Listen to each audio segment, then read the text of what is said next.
해군 군함 한 척이요, 달도 없는 어두운 밤에 이렇게 항해를 하고 있었습니다. 근데 정면에 막 불빛이 보이는 것입니다. 군함 정면에 나타난 불빛을 보고 함장은 빛으로 짝짝 신호를 보냈어요. 방향을 서쪽으로 15도 돌려라. 상대가 답신을 보냈습니다. 당신이 방향을 동으로 15도 돌려라. 화가 난 함장은 다시 신호를 보냈습니다. 나는 해군 함장이다. 네가 방향을 돌려라. 상대가 다시 신호를 보내었습니다. 나는 해군 일병입니다.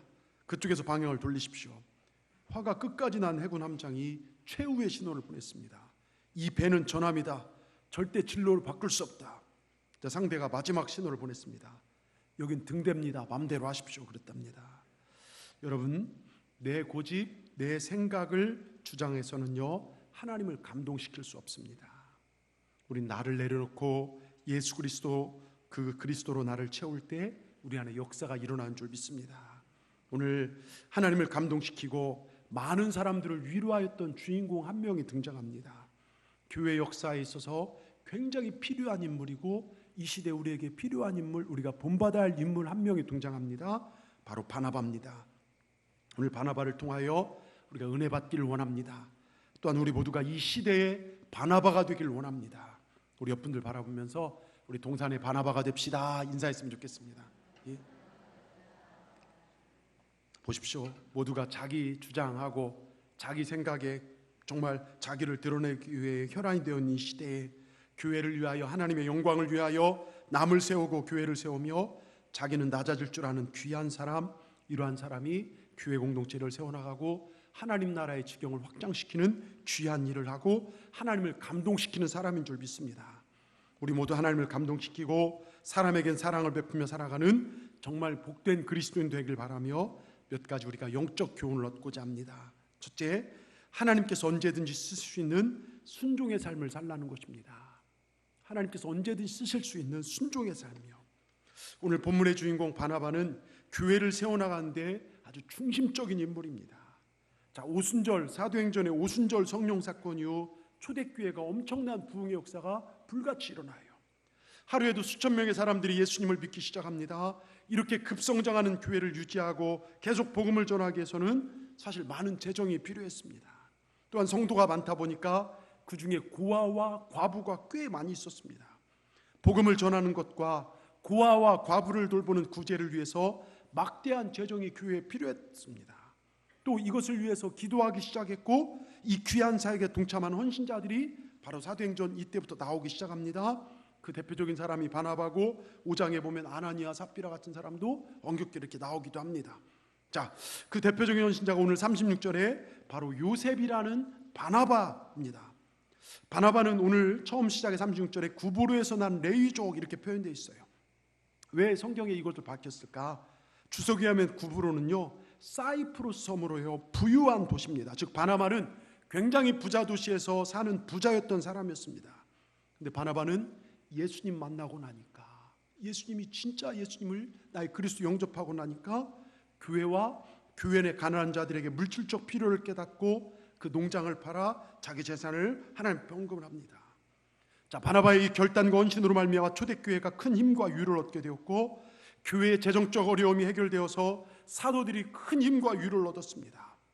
가난한 과부와 고아들에게 양식을 나눠주셔서 교회 내 연약한 자들이 힘을 얻었고 예루살렘에 올라와서 미처 예수를 믿고 예루살렘의 제사 때문에 유대 유월절 때문에 올라왔다가 예수님 복음 전하고 복음을 정말 믿고 예수님을 영접하고 나가서 미쳐서 고향으로 팍 내려가지 못하고 전도를 하던 많은 전도자들에게 식사와 잠자리, 쉴 곳을 제공할 수 있어서 전도자들이 큰 위로와 힘을 얻게 되었습니다. 초대교회는요 그를 위로의 아들, 오늘 36절에 바나바라고 가로 열고 번역하면 위로의 아들이라. 원래 성경은 바나바라 끝납니다. 근데 가로 열고 읽은 것은 바나바를 이렇게 설명하는 것을 후세 사람들이 넣었다는 거예요. 여러분, 바나바의 이름은요 그냥 폼으로 붙여진 이름이 아니라 자기 시간을 내고 자기 열정을 내고 자기 물질을 들여서 다른 사람을 위로하고 격려하여 세워주어서 후세 사람들이 바나바라 위로의 아들이라 붙여졌습니다. 그래서 요셉이라는 본명보다는요 바나바라는 이름이 그 뒤로부터 쭉 사용되어집니다.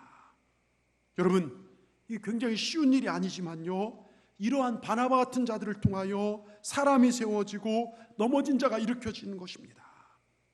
여러분, 여러분의 이름에도요, 그 뒤에 바나바라는, 위로라는, 정말 복음의 일꾼이라는 그런 별명이 붙여지기를 주의 이름으로 축원합니다. 바나바의 이런 헌신을 통하여, 위로와 격려를 통하여 초대교회는 힘을 얻고 많은 사람들이 믿음으로 성장해 나갈 수 있었습니다. 미국 미주리주에요, 어느 시골 마을에 있는 작은 미용실에 하루에 5명, 10명 오면 올까, 정말 많이 올까 하는 곳에요, 하루에 그날따라 많은 손님들이 밀려왔습니다. 근데 손님마다 딱 오더니 하는 말이 빡빡으로 삭발해달라고. 손님들을 보니까요, 대부분이 50여 명 정도가 출석하는 작은 교회의 성도들이었습니다. 미용사가 생각할 때, 이 교회 미쳤나 보다. 여기 무슨 광신도들의 집단 아닌가?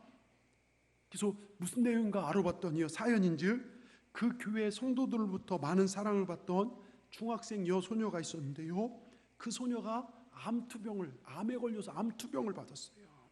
수술을 받고 항암 치료까지 마친 소녀가 교회를 나오지 않자 목사님과 몇몇 교인들이 찾아갔습니다.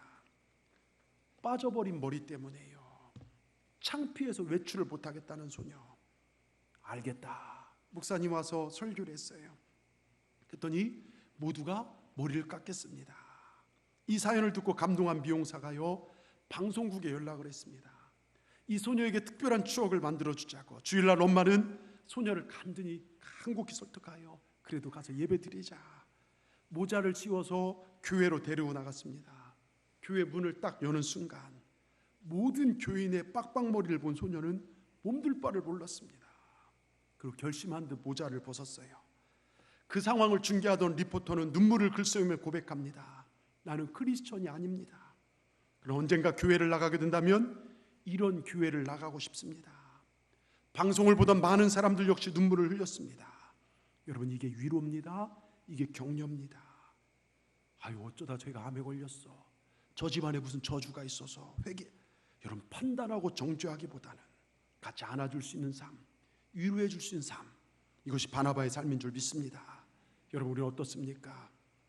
받기를 좋아합니까? 아니면 바나바처럼 주기를 좋아합니까? 내가 말할 때 다른 사람이 위로를 받습니까? 상처 입은 사람이 힘을 얻습니까? 아니면 다른 사람에게 불평과 원망을 늘어놓아 다른 사람까지 영적인 피폐함을 경험하게 하시지는 않는지요? 더 나아가서 여러분이 무언가 결정을 내릴 때 가장 중요한 여러분의 결정의 기준은 무엇입니까? 경험입니까? 사람들의 이야기입니까? 얄팍한 지성과 이성입니까? 그러나 하나님께 쓰임받는 사람은 자신의 생각을 내놓고 주님의 말씀에, 주님의 필요에 따라 움직이는 사람들이 하나님의 사람들인 줄 믿습니다. 사도행전에 보면요, 아나니아라는 사람이 등장합니다. 아주 신실한 사람입니다. 그런데 기도 중에 주님께서 저 다메섹 직가라는 곳에 사울이란 청년이 눈이 모른 채 있으니까 네가 안수해주고 말씀으로 양육하라고 합니다. 여러분, 사울이 누굽니까? 스데반 집사를 죽이고 예수 믿는 사람들을 잡아서 감옥 보내고 잡아 죽이는 그 일에 선동에 섰던 사람이 사울입니다.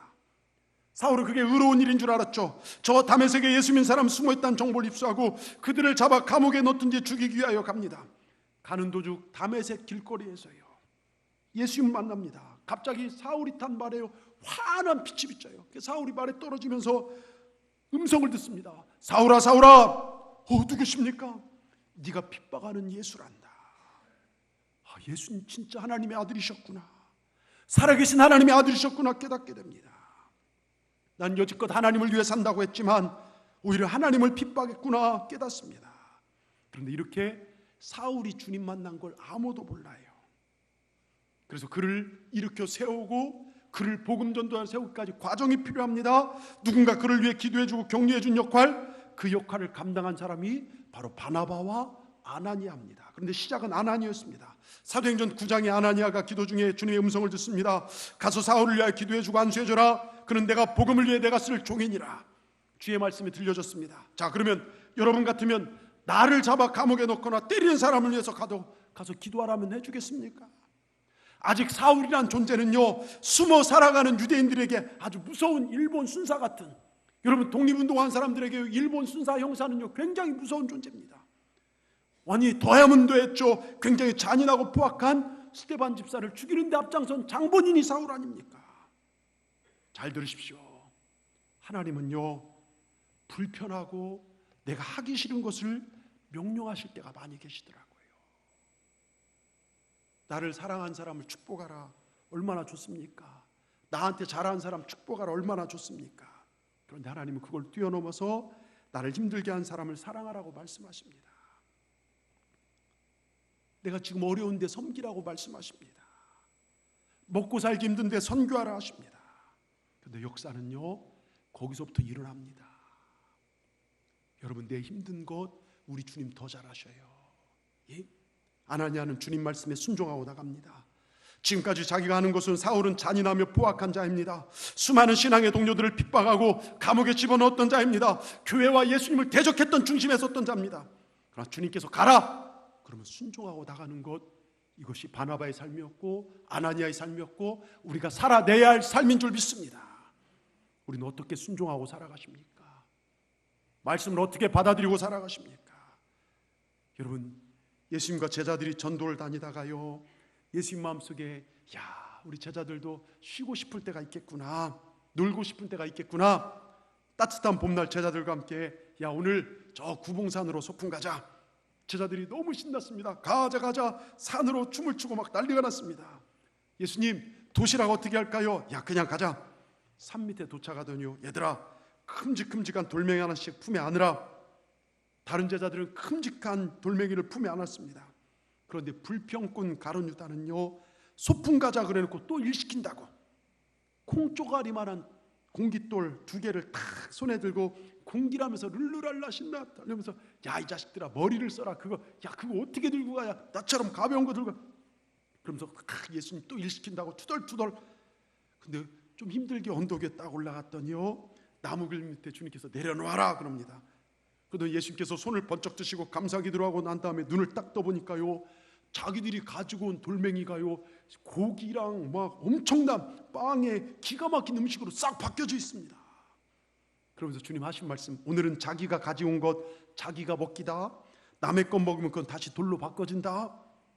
다른 제자들은요, 스테이크에 고기에 빵에 얼마나 배가 부르게 먹었는지, 가룟 유다는요, 카스테라, 우리 성만찬할 때 먹는 2개, 부스러기 2개 가지고 점심 때울 생각을 하니까요, 기가 막힙니다. 이리 뜯어보고 저리 뜯어보고 콧바람 한 개 날아가 버렸대요. 한 조각 입에 넣었더니 입에서 살을 녹는데 맛이 기가 막힙니다. 배를 쫄쫄 굶고 내려왔죠. 가을 되어서 이 가룟 유다가 예수님을 정말 조릅니다. 예수님, 또 소풍 가요. 또 소풍 가요. 예수님, 소풍 안 갑니까? 그래, 가자. 가을녘 이맘때 소풍을 갑니다. 예수님, 이번에도 빈손으로 가는 거죠? 그럼 언덕 밑에 딱 도착했더니요, 이번에는 주먹만한 돌멩이 4개씩을 호주머니에 집어넣어라. 예수님 말씀에 순종하기 위해서 다른 제자들은요, 주먹 많은 걸 찾아 야단법석입니다. 가룟 유다는 지난번에 못 먹은 본전 생각이 난지라 이만한 바위를 들은 거예요. 번쩍 들었습니다.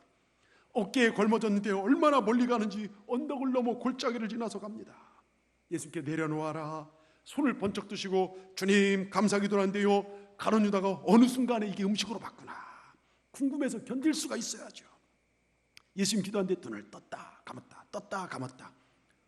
아멘 하도록요, 돌이 그대로, 바위는 바위 그대로 있는 것입니다.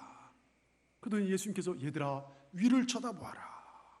아주 큰 나무예요. 높은 곳에 주렁주렁 이상한 열매들이 맺혀 있어요. 오늘은 가지고 온 돌멩이를 던지면 너희에게 맛있는 음식이 떨어질 것이다. 자기가 딴 것 자기가 먹기다. 남들 거 먹어봤자 아무 소용없다.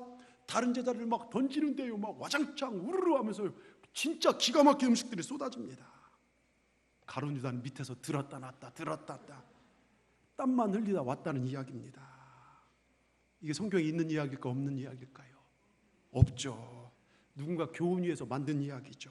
여러분, 큰 것들아 들면 돼요. 작은 것들아 들면 돼요. 기도하라 기도하면 돼요.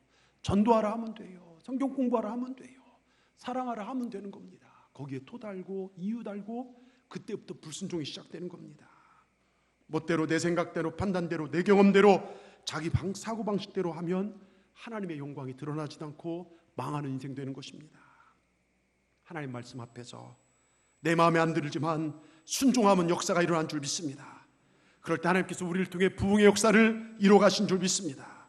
저는 우리 동산교회가 이 마지막 시대에 하나님께서 언제든지 쓰시는 교회와 성도들 다 되기를 주의 이름으로 축원합니다. 두 번째요, 다른 사람을 칭찬하며 격려하며 위로하는 삶을 사시길 바랍니다. 바나바는 교회 공동체를 세워나가는데 바나바는 위로, 칭찬, 격려가 핵심이었어요. 찬송가 323장 부름받아 나선이 봄, 부름받아 나선이 몸, 이 찬송인데요, 3절에 보면 존귀 영광 모든 권세 주님 홀로 받으소서, 멸시천대 십자가는 제가 지고 가오리다. 여러분 정말 그렇습니까? 지금 교회를 보십시오. 조금만 나라 하나로 줘보세요. 멸시 받아보세요. 천대 받아보세요. 자존심 상해보세요. 교회고 예수님이고 안 보이는 분들 많이 있습니다. 지금 찬송이 바뀌었죠. 존귀 영광 모든 권세 나만 홀로 받겠으니 멸시천대 십자가는 여전히 주님 지옵소서. 이름 없이 빛도 없이 아니요 내 이름 내 영광 드러내길 바랍니다. 이 시대요, 자기가 조금도 욕먹거나 손해보려 하지 않아요. 내 것 챙기기 바쁩니다. 내 의견 내세우기 바쁩니다. 나는 있고 예수님은 없습니다. 나는 없고 예수님이 있어야 하는데 그 반대 현상들이 일어나고 있는 이 시대에 정말 바나바 같은 이 한 사람이 얼마나 그리운 시대인지 모릅니다. 본질인 이 말씀에 충실하기보다는 비본질적인 것에 더 신경 쓰며 허물과 단점을 보며 판단하기 좋아하는 이 현실 가운데서 우린 남을 위로하고 격려하는 믿음의 삶을 살아야 될 줄 믿습니다. 바나바처럼 그 누구라도 이렇게 세워주고 손만 잡아도 힘을 줄 수 있고 웃어만 줘도 힘을 줄 수 있는 사역자들, 사도들에게 웃음을 주고 위로를 주고 성도들에게 위로를 주고 힘을 줄 수 있는 그런 우리 삶이 되어야 될 줄 믿습니다. 앞장서 일하는 사람들 칭찬하고 위로하고 격려할 줄 아는 사람이 되어야 될 줄 믿습니다. 앞서서 일하는 사람 뒤에서 뒷담화하고 불평만 이야기하는 것이 아니라 그에게 힘이 되어 줄 아는 사람, 이러한 사람이 교회 공동체에 얼마나 필요한지 모릅니다. 여러분 목사도요, 성도의 사랑과 격려를 먹고 삽니다. 여기 우리 교인들 중에요, 사랑과 위로와 격려가 필요하지 않는 사람 아무도 없습니다. 여러분의 담임 목사로 권면합니다. 동산의 바나바 같은 존재가 되십시오. 칭찬과 격려, 위로하는 삶을 사십시다. 판단보다는요, 칭찬을 많이 하시기 바랍니다. 우리 성도들 중 누구도 판단할 자격이 없습니다. 판단해서도 안 되고 정죄해서도 안 됩니다. 이거 우리 목이 아닙니다. 이것은 주님의 목입니다. 내가 판단하면 하나님께서 내가 판단한 대로 그대로, 내가 용서하지 않으면 내가 용서하지 않은 그대로 주님 우리를 심판하신다고 했습니다. 그리고 입을 열면 감사하시길 바랍니다.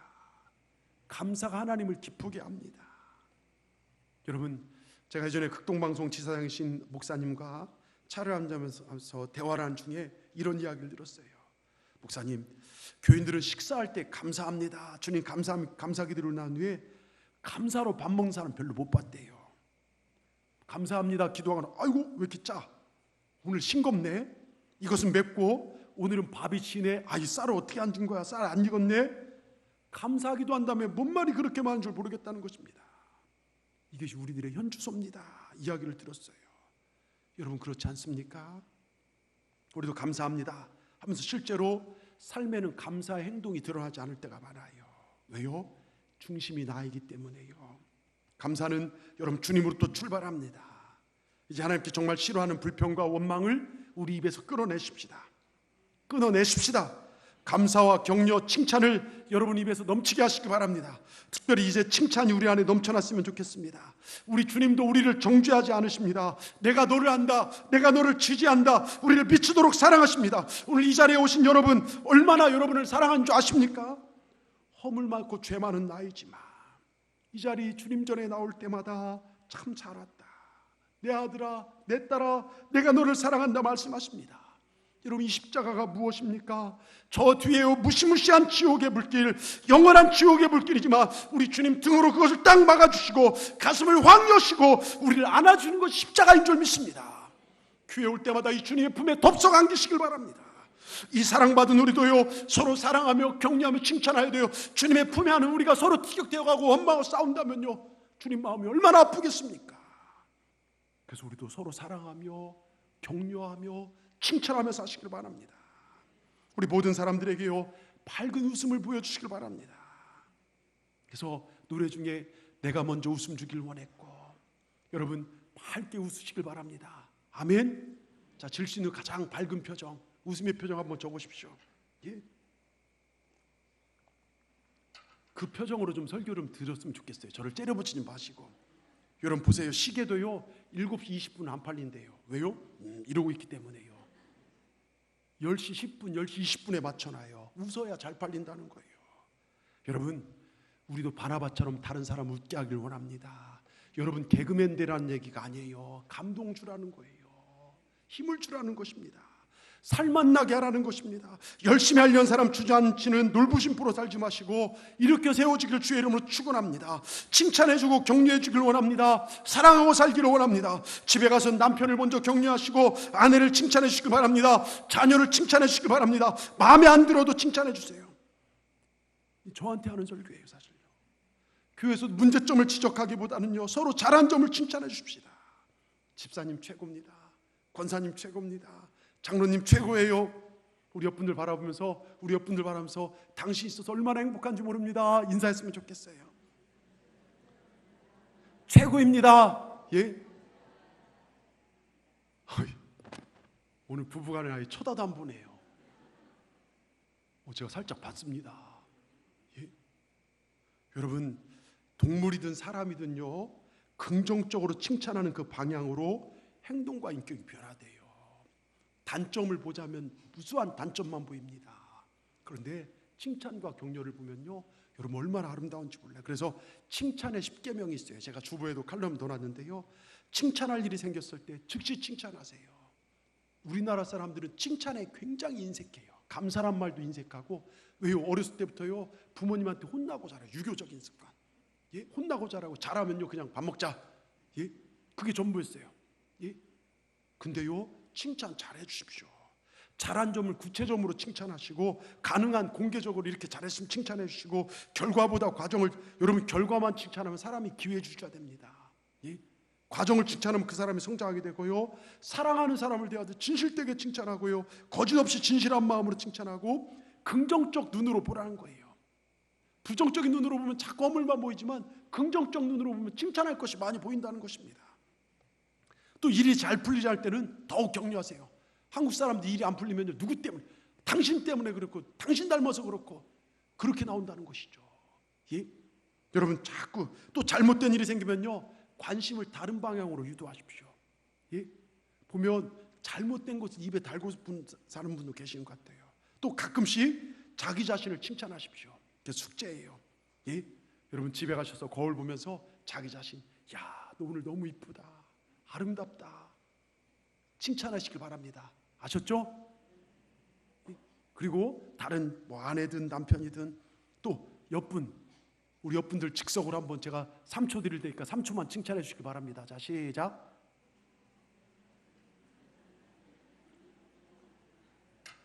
제가 저희 아버님 닮아서 눈은 작아도 예리해요. 물 마시쳐가면서 싹 돌아봤는데 그냥 죽어도 안 하는 분은 안 하셔요. 여러분, 말씀으로 사시길 바랍니다. 이제 명절입니다. 그리고 가을이 시작되는 이 시점에 우리 결단합시다. 내 입술로 부정적이고 또 싸우는 얘기 하지 않겠습니다. 또 바로 화해하겠습니다. 불평하지 않겠습니다. 함부로 대하지 않겠습니다. 격려하겠습니다. 칭찬하겠습니다. 감사하겠습니다. 우리 모두가 다른 사람을 살맛나게 하는, 다른 사람을 기쁘게 하는 바나 같은 삶을 사시길 주의 이름으로 축원합니다.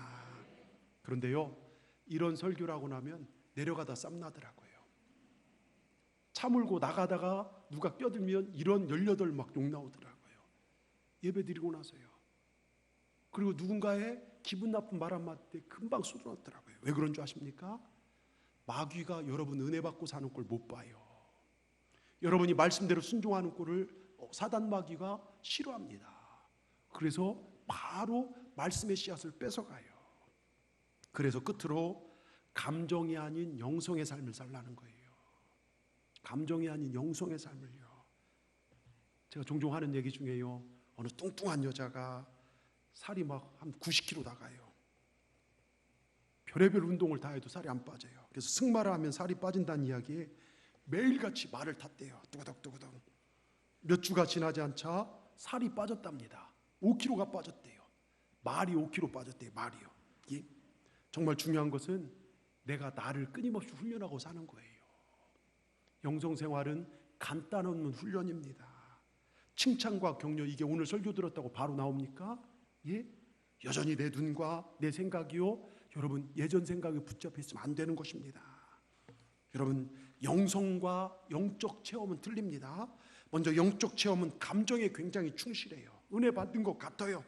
여러분, 학생부 시절에 수련회 가면 눈물만 흘립니다. 다시는 죄 짓지 않겠습니다. 수련회 마지막 날 밤에 내 죄를 흰 종이에 다 써서 그것을 탁 내가 들고 와서 십자가에 막 못 박고 캠프파이어 할 때 불에 태우면서 많이 울었습니다. 콧물 흘리면서 회개합니다. 부모님께 잘못했습니다. 예배 빠진 것 용서해 주세요. 주님 마음 아픈 게 한 거 회개합니다. 그런데 집에 돌아오면 그게 며칠 가냐 이거예요.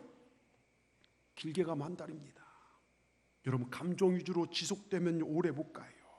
사실 영적 체험은 훈련이 필요 없습니다.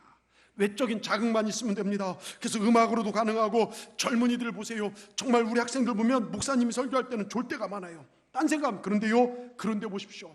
찬양 집회를 가면 화려한 무대, 선동적인 멘트, 멋진 조경, 멋진 뮤지션들이 분위기에 맞는 음악과 함께 춤을 추며 노래하면요, 거기들이 막 젊은이들이 가서 열광을 합니다. 은혜 받은 것 같아요. 근데 찬양이 끝나고, 찬양 집회가 끝나고 나면 허탈합니다. 그 찬양 집회 끝나고 나서 그 허무함을 채우기 위해서 몇몇은 호프집 가는 애들도 있대요. 여러분, 영적 체험은 크게 중요하지 않아요. 감정에 뿌리를 둔 것이기 때문에요. 쉽게 뒤집힙니다. 설교 시간에 눈물 흘리고 좋습니다. 그러나 그것으로 끝난다면 그것은 아무것도 아닙니다. 예수님께서요, 예루살렘에 입성했을 때 사람들이 종려나무를 손에 들고 다윗의 자손 호산나 호산나 하면서 환호했습니다. 그런데 그러한 군중들이요, 어느덧 예수님께 침을 뱉고 욕을 하며 환호하는 군중에서 성난 폭도들로 배신의 소리, 못 박아라는 소리로 변합니다. 얼마든지 감정에 충실하고 내 중심되면 그렇게 될 수 있더라 이것입니다. 근데 영성은 틀립니다. 영성은 뭡니까? 예수님의 정신으로, 예수님의 사랑으로 나를 계속 다듬고 예수님과 교제하는 것이 영성입니다. 말씀으로 나를 다듬어가는 것입니다. 바나바가 이런 사람입니다. 아나니아가 이런 사람입니다. 우리 동산교회 저와 여러분이 이런 사람 되어야 될 줄 믿습니다. 누가 뭐라 해도 흔들리지 않습니다. 내 안에 주님께서 깊게 자리 잡고 계십니다. 즉 생명의 근원 되신 주님이 내 안에 자리 잡고 있으니까 흔들림 없는 신앙생활합니다. 들려진 말씀 앞에 순종합니다. 말씀이 들려준 것이라면, 하나님을 더 알아가는 일이라면 그 무엇보다 우선순위에 두고 살아갑니다. 여러분 어떻습니까? 우리 성경 공부가 시작되었죠. 이거 몇 번 했다가 그만두는 게 아닙니다. 봄에 했으니 가을에 쉬는 게 아닙니다. 그럼 어제 밥 먹었으니 오늘 안 먹어도 됩니까? 여러분, 주의 말씀은요, 매일 먹어야 할 일용할 양식입니다. 내 발의 등입니다. 내 영의 양식입니다. 여러분, 영성은요, 그 삶을 살려냅니다. 변화시킵니다. 여러분, 신앙생활, 영성생활은요, 생계, 먹고 살기 위한 것이 아닙니다. 생명을 위한 것입니다. 여러분의 교회생활, 영성생활은 생계를 위함입니까? 아니면 영원한 생명을 위함입니까? 여러분의 신앙은 영성에 뿌리를 내고 있습니까? 아니면 영적 체험, 감정에 뿌리 내고 있습니까? 과거에 은혜 받은 체험들만 자랑하고 사십니까? 아니면 지금 내 자신이 성숙해가면서 주님을 닮아가고 있지 않습니까? 우린 날이 갈수록 성숙해져야 합니다. 날이 갈수록 예수님 닮아가야 합니다. 예수님을 닮아가는 노력과 간절함이 우리 안에 있어야 될 줄 믿습니다. 언젠가 어느 수련회 강사가 이런 외침을 하더라고요. 여러분의 가슴에 주님이 주신 비전이 있습니까? 그 비전을 이루고자 하는 열심의 불이 붙어 있지 않습니까? 밤을 새워도 재밌고 밥을 먹지 않아도 재밌는 거, 아무런 보상이 없어도 누가 나에게 박수를 쳐주지 않아도 행복할 수 있는 그런 비전이 여러분에게 있습니까? 그 비전을 이루고자 하는 열정이 있습니까? 내 가슴에 주님 한 분 모시고 주님 한 분 때문에 만족할 수 있고 주님 때문에 죽어도 행복하고 살아도 행복한 그 행복이 여러분에게 있습니까? 이 외침에 제 가슴이 떨려오더라고요. 여러분, 우리 안에 이 행복이 있기를 원합니다. 바나바는 이 행복이 가득한 사람입니다. 누가 박수를 쳐주지 않아도, 누가 알아주지 않아도 주님이 주신 비전으로 주님 한 분 때문에, 나 같은 죄인을 살려주신 주님의 그 사랑 때문에 만족할 수 있었고 자기 모든 것을 드려도 감사할 수 있는 삶을 살아냈습니다. 그러니 바나바가 가면 교회가 세움받아요. 사람이 세워졌습니다. 지친 자가 일어났습니다.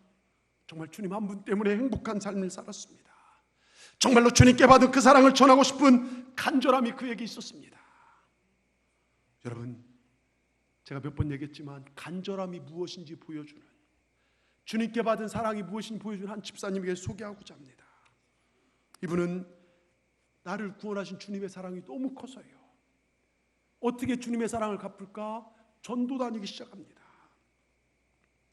처음에는 가족도 안 해도 종시상처처럼 당신 믿어도 적당히 믿어야지 왜 그래, 시간만 나면 이 골목 저 골목을 뛰는 모습을 바라보고 반대를 하고 비난했습니다만, 그가 주님을 얼마나 사랑하는가를, 잃어버린 영혼을 찾기 위해서 얼마나 몸부림하는가를 깨달은 다음에 아내도 강력한 후원자가 되었고, 그와 함께 속회를 섬기는 속도원들, 전도회, 중보기도회 또는 물질로 강력한 후원하게 됐어요. 어느 날 골목에서 전도한 현장에서요, 술에 찌든 한 남자를 만납니다. 성령께서 저 사람을 마음 품고 기도해 주라, 전도해야겠다, 전도해라, 이 마음을 주셨어요. 그래서 그를 마음에 품고 기도하며 복음을 전했습니다. 여러분, 우리가 복음 전한 사람이요, 쉽게 복음을 받아들이면 얼마나 좋겠습니까? 근데 이미 사단에게 사로잡힌 영혼은 쉽게 구원의 반열에 올라오기가 쉽지 않더라고요. 왜요? 원수 마귀가 그를 붙잡고 있기 때문에요. 물귀신처럼 끌고 내려가기 때문에요. 사단의 강력한 반발이 있습니다. 그 사람에게 복음을 전하다가 뺨을 맞기를 여러 번, 너무 힘들어서 주여 너무 힘듭니다, 포기하려고 하는 순간에 이 사람이 마약 중독자, 자기보다 더 심한 친구 한 명을 데리고 오더니, 나보다 이 사람이 예수 더 필요해요, 이 사람이 나보다 더 심각한 사람이 이 사람을 전도해 주시오. 교회가 사람 앞에 엎드려 울기 시작합니다. 하나님, 이게 웬일입니까? 이 술 취한 사람 하나만으로 저는 충분히 지쳐 있습니다. 저를 철저히 지치게 만들어서 저로 하여금 전도를 포기하게 하기 위함입니까? 이게 사탄의 괴계입니까? 주님의 뜻입니까? 나는 알 길이 없으나 이들의 불쌍한 영혼을 내게 보여주셨고 내게 품게 하셨사오니 하나님, 표적을 보여주십시오. 저들을 건져낼 수 있는 용기를 주십시오. 성령님이 저들을 건져주시옵소서. 전도를 포기하지 않도록 하나님, 저 좀 도와주십시오. 정말 간절함이 그 집사님 안에 있었습니다. 그들을 건져내기 위해서 속도원들의 중보기도가 시작되었습니다. 여러분, 얼마나 멋진 속계입니까? 근데 이 집사님에게 나타난 이 사람은요, 사실 세상적으로 잘 나가던 사업가였어요. 여러분, 삶을 세우는데 긴 시간이 걸리지만요, 무너진 데는 순식간입니다. IMF로 사업장 부도가 났고 이 일로 형제들과 함께 감옥을 갔다 왔어요. 세상에 호소할 것도 없고 억울하여 매일 술로 하루하루를 때우다 보니까 그러다 마약까지 맞게 됐고, 정신병동에 갇히기도 했고, 기도원 끌려가 묶여있기도 했고, 이제는 가족도 부모도 이 사람의 구원을 포기할 수밖에 없었던 사람입니다. 마지막까지 매달리고 호소하고 애걸하던 아내도 어린 자식들과 남편을 버리고 도망가 버렸어요. 더 큰 상처가 됐습니다. 이 집사님과 속도원들은 고아처럼 버려진 그 아이들을 내 아이처럼 가서 밥을 지어주기도 하고 도시락을 싸들고 달려가기도 하고, 집에 들어갔더니 이렇게 지저분하기 짝이 없습니다. 지저분할 대로 지저분한 집에 찾아가 청소를 해주기도 했습니다. 몇 번 저러다 포기하겠지. 고래고래 소리지던 이 사람이 점점 감동을 받기 시작했습니다. 여러분, 우리 이렇게 할 수 있을까요? 예? 어느 날 만취가 하던 채 교회에 나타났습니다. 예배를 안내하던 목사님들과 예배원들이 술 취한 이 사람을 끌고 밖으로 나갔죠. 그러자 이 잠자 집사님의 이름을 부르면서 그 집사님 불러달라고, 누가 날 찾아왔지? 나가보니까요, 그 사람이에요. 온몸이 전율하기 시작했습니다. 찌릿찌릿하기 시작했습니다. 하나님 살아계시군요. 이 사람을 드디어 교회로 인도하시는군요. 성령님 역사하기 시작하셨군요. 끌어안고 통곡하기 시작했습니다. 그 외에도요, 그냥 교회 오는 법이 없어요. 취해서 오기도 하고, 교회 앞에 담배를 불기도 하고, 경찰서에 가 있는 사람을 끄집어내오기도 하고, 술에 만취가 되어 전화하면 술값 치르고 이 사람을 데려오기도 하고, 길거리에 쓰러진 사람을 업어오기도 하고, 아예 이 사람의 보호자가 되어버렸습니다. 여러분, 우리 이렇게 할 수 있을까요? 한 영혼을 구원하기 위해서 이만큼 할 수 있을까요? 그런데 가족도 포기할 수밖에 없는 이 사람, 부인마저 모든 것을 팽개치고 도망가 버린 이 사람이 조금씩 몸매 몸새를 단정하기 시작하고 주일 예배에 참석하여 시간마다 통곡하기 시작합니다. 주일 저녁 예배 오는가 싶더니요, 새벽 예배 오기 시작합니다. 아직도 해결받지 못한 많은 인생의 어려움들이 있습니다. 아직도 사단의 공격은 계속됩니다. 육체는 술에 쪄들어 병들어 있고 가슴에는 세상에서 버림받았던 상처가 아직도 아물어지지 않았습니다. 그런데 그가 변화되기 시작하자 그의 부모와 형제들이 교회에 나오기 시작합니다. 그의 형제들이 교회에 발을 들으면서 우리도 버린 내 형제를 누가 이렇게 사랑해 줄까? 누가 이렇게 세워줬을까? 그 집사님의 간절함, 그와 그의 가정을 구원하는 통로, 그의 칭찬과 그의 격려, 그의 위로, 그것이 그 가정을 구원하고 그 형제들을 구원하는 기회가 됐다는 것입니다. 감정만 가지고 할 수 없죠. 그 안에 생명의 주인 되신 예수님이 계셨기에 그 예수님과 날마다 소통하였기에 가능한 일입니다. 여러분, 이게 영성의 삶입니다. 우리도 이러한 삶을 살아내기를 우리 주님께서 원하신 줄 믿습니다. 신앙은요, 나는 죽고 예수로 사는 것입니다. 따라 봅시다. 나는 죽고 예수로 살자. 여러분, 내가 죽었기에 가능합니다. 내가 살았다면 이쯤 하면 됐지, 나도 지친다, 나만큼 한 사람 누구 있어, 나도 할 만큼 했어, 스스로 위안 삼고 어쩌면 그 사람을 포기했을지도 모릅니다. 예수님의 영성으로 세워진 그 집사님으로 말미암아 나는 죽고 내 안에 예수님이 살아나니까요, 그 가정이, 그 사람이 살아나더라 이것입니다. 그 가족이 구원받더라 이것입니다. 여러분, 그거 아십니까? 우리 주님이요, 주님의 간절한 그 사랑, 미치도록 우리를 사랑한 그 사랑이, 자기 생명을 십자가에 불태운 그 사랑이 저와 여러분을 구원했다는 사실을요, 우리는 어떻습니까? 이 알코올 중독자처럼요, 마약 중독자처럼요, 주님 마음 아프게 한 게 한두 번이 아니지 않습니까? 얼마나 주님 마음 아프겠습니까? 그런데 우리 주님 포기하지 않으시고 나를 여기까지 인도하신 줄 믿습니다.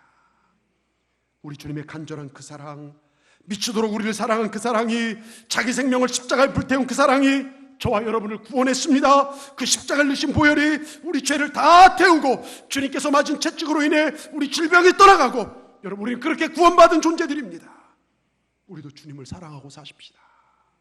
우리도 칭찬과 격려하며 이 바나바처럼 사십시다. 슈테른베르크가 그렸던 십자가 위에 처절하게 고난당한 예수님의 그림이 있죠. 그 그림 밑에 이런 글귀가 쓰여져 있습니다. 나는 너를 위해 이렇게 했다. 너 나 위해 무엇을 하느냐. 하베글리라는 신앙인이 그 그림을 보는 순간 울며 시를 써내려가기 시작했습니다. 내 너를 위하여 몸버려 피 흘려 내 죄를 속하여 살 길을 주었다.